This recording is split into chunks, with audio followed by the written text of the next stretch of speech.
السلام عليكم ورحمة الله وبركاته. معكم أحمد حسين من ذا لايف اوف كرتون. اليوم أقدم لكم حلقة جديدة من حلقات الكرتون. كل سنة وأنتم طيبين بمناسبة وصولنا ل100 مشترك. اليوم أقدم لكم عدة حقائق لم تكن تعرفها عن قطبي من مسلسل الدببة الثلاثة. مع أن الدب قطبي شخصية قليلة الكلام، إلا أن عدد كبير من المشاهدين يحبونه ويتابعونه. يستطيع قطبي التكلم عدة لغات، منها الروسية والفرنسية والكورية واليابانية. يتقن قطبي مهارات النينجا وهو أصغر أخوانه. قطبي هو وأخوانه يخافون من العناكب كما رأينا في إحدى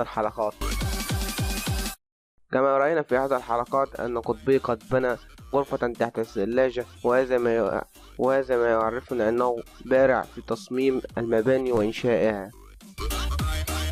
في نهاية الفيديو أتمنى أن يكون أعجبكم الفيديو. لو أعجبك الفيديو لا تنسى الاشتراك بالقناة وتفعيل الإشعارات والضغط على زر لايك، وانتظروني في حلقة قادمة إن شاء الله.